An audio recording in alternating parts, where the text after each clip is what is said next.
Selamat datang di channel Mr. Story Mystery. Yang subscribe saya doakan masuk surga dan dimudahkan rezekinya. Pada episode kali ini, saya akan menceritakan kisah tentang 4 sahabat yang menghadapi ketakutan terdalam mereka di hutan Alas Roban, sebuah hutan angker di Jawa Tengah.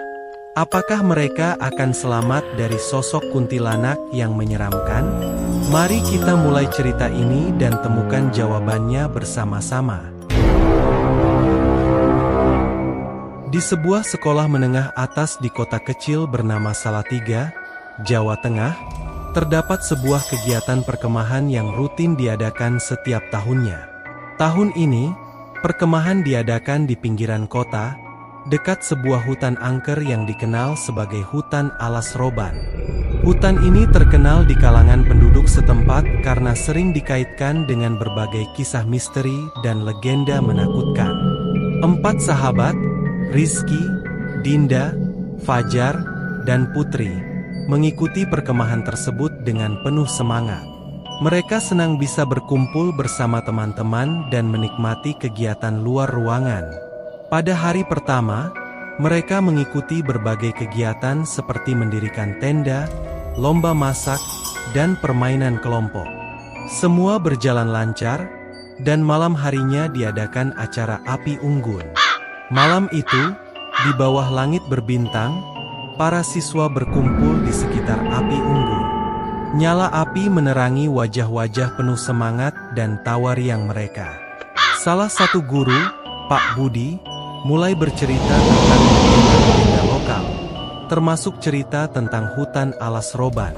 Konon, di hutan ini sering terlihat sosok kuntilanak yang bergentayangan, kata Pak Budi dengan suara misterius. Para siswa mendengarkan dengan penuh perhatian, beberapa di antaranya tampak sedikit gelisah. Setelah cerita selesai, panitia perkemahan mengumumkan bahwa akan ada kegiatan uji nyali bagi mereka yang berani. Rizky, Dinda, Fajar, dan Putri, yang terkenal pemberani, segera mendaftarkan diri.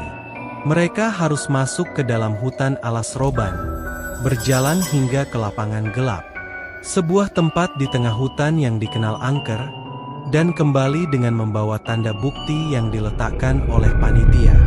Dengan senter di tangan, keempat sahabat itu mulai berjalan memasuki hutan. Rizky, sebagai yang tertua, memimpin jalan, sementara Dinda, Fajar, dan Putri mengikuti di belakangnya. Hutan Alas Roban terasa sangat berbeda di malam hari. Gelap, dingin, dan sunyi. Pepohonan besar dan lebat menutupi cahaya bulan, membuat jalanan semakin gelap. Beberapa kelompok yang lebih awal memasuki hutan sudah mulai kembali ke perkemahan, membawa tanda bukti yang diminta.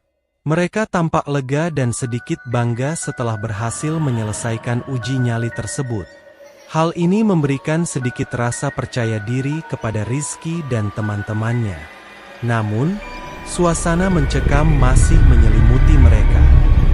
"Tenang saja, kita pasti bisa seperti mereka," kata Rizky, mencoba menyemangati teman-temannya. "Iya, aku yakin kita bisa. Kita hanya perlu tetap bersama dan tidak panik," tambah Fajar. "Aku merasa udara di sini semakin dingin," ujar Putri sambil merapatkan jaketnya. "Apakah kalian merasa ada yang mengawasi kita?" Dinda yang biasanya pemberani, tampak sedikit gugup.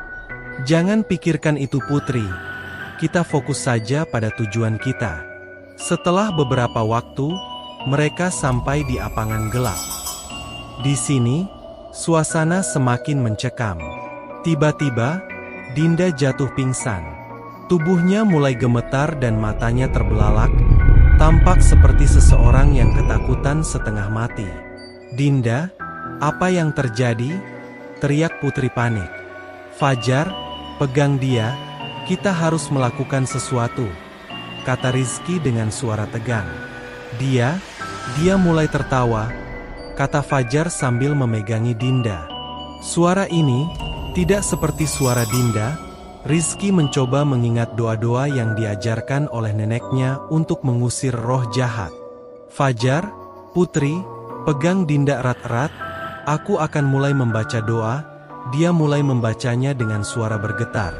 Sementara Fajar dan Putri memegangi Dinda yang terus tertawa dan meronta. Tiba-tiba, Dinda berhenti tertawa dan tersenyum jahat, lalu berbicara dengan suara serak. Kalian tidak akan pernah keluar dari sini hidup-hidup. Dalam kepanikan mereka, Putri menoleh dan melihat sosok putih melayang di antara pepohonan. Rizky, Fajar, lihat itu kuntilanak, teriak Putri ketakutan. Rizky dan Fajar menoleh dan melihat sosok mengerikan itu juga. Kita harus segera pergi dari sini, kata Rizky. Dengan sekuat tenaga, Rizky dan Fajar mengangkat Dinda yang masih kerasukan dan mulai berlari menuju arah mereka datang. Putri mengikuti di belakang, terus menoleh untuk memastikan kuntilanak itu tidak mengejar mereka. Suara tawa kuntilanak itu terus terdengar di telinga mereka, membuat bulu kuduk mereka meremang. Jangan berhenti, terus lari, teriak Rizky sambil menguatkan dirinya. Setelah apa yang terasa seperti berjam-jam berlari, mereka akhirnya keluar dari hutan dan sampai di perkemahan. Dinda tiba-tiba berhenti meronta dan jatuh pingsan. Guru-guru yang berjaga di perkemahan segera mendatangi mereka dan membawa Dinda ke ruang kesehatan. Setelah beberapa saat, Dinda akhirnya sadar dan tidak ingat apa-apa tentang kejadian di hutan. Namun, malam itu tidak ada yang bisa tidur nyenyak. Rizky, Dinda, Fajar, dan Putri tahu bahwa apa yang mereka alami bukan hanya sekedar uji nyali biasa. Mereka telah merasakan kehadiran sesuatu yang jahat di hutan alas roban. Sesuatu yang tidak bisa dijelaskan dengan logika. Keesokan paginya, setelah sarapan, keempat saudara itu duduk di tepi danau dekat perkemahan, berusaha memproses apa yang telah terjadi. Kalian tahu apa yang kita alami semalam? Aku tidak bisa melupakannya, kata Fajar dengan suara pelan. Ya, aku juga, sahut Putri. Aku merasa ada yang mengikuti kita sampai sekarang. Dinda, yang sudah pulih sepenuhnya, menatap saudara-saudaranya dengan mata berkaca-kaca. Aku benar-benar tidak ingat apa-apa, aku hanya ingat ada suatu bayangan yang menabrakku, dan suara-suara yang menakutkan. Rizky menarik napas dalam-dalam. Kita harus tetap kuat. Apa yang kita alami adalah sesuatu yang nyata, tapi kita tidak boleh biarkan itu menghantui kita selamanya. Saat mereka kembali ke kota setelah perkemahan berakhir, cerita mereka tentang kejadian di hutan alas roban menyebar cepat di kalangan teman-teman dan guru. Banyak yang skeptis, tetapi ada juga yang percaya dan merasakan ketakutan yang sama. Pak Budi, yang mendengar cerita mereka, hanya mengangguk dan berkata, "Kalian telah melihat sisi lain dari dunia ini, jangan pernah meremehkan kekuatan yang tidak bisa kita lihat." Malam itu, keempat sahabat itu berjanji satu sama lain untuk selalu bersama dan saling menjaga. Mereka tahu bahwa pengalaman di hutan alas roban akan selalu menghantui mereka. Tapi mereka juga tahu bahwa mereka lebih kuat karena menghadapinya bersama. Meski mereka tidak pernah lagi mendekati hutan angker itu, kenangan tentang malam menakutkan itu tetap hidup dalam ingatan mereka. Sekian cerita tentang uji nyali di hutan alas roban. Pesan moral yang dapat diambil dari cerita di atas adalah, keberanian sejati muncul ketika kita bersama dan saling mendukung. Tidak peduli seberapa menakutkan situasi yang kita hadapi, dengan kebersamaan dan keteguhan hati, kita dapat mengatasi ketakutan dan bahaya apapun.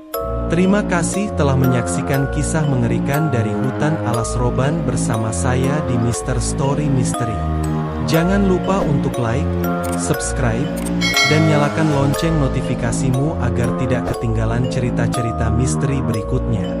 Jika kalian punya cerita seram atau pengalaman pribadi yang ingin dibagikan, silahkan tulis di kolom komentar dan sampai jumpa di video berikutnya.